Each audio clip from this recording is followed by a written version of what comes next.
చాలా మంది ఎంజాయ్ చేశారు. He's the cameraman, story writer, please show him.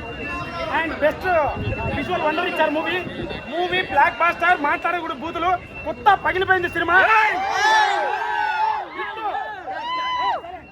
చెప్పి మరి ఇట్టు కొంచెం మొగాడి శ్రీకాంత్ రెడ్డి, నాగార్జున తాడిపత్రి గుర్తుపెట్టుకోండి. Best cameraman and upcoming director గుర్తుపెట్టుకోండి. కొత్త ర్యాంప్ నెక్స్ట్ ఇండస్ట్రీ మొత్తానికి. చెప్పి మరి నెక్స్ట్ సినిమా వస్తుంది, మామూలు ఉండదు. Lorry Chapter 1 blockbuster. ప్రతి చోట రెస్పాన్స్ అదిరిపోయింది.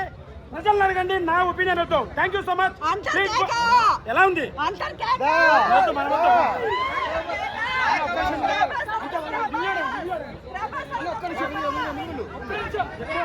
వేరే వాళ్ళు చెప్పండి.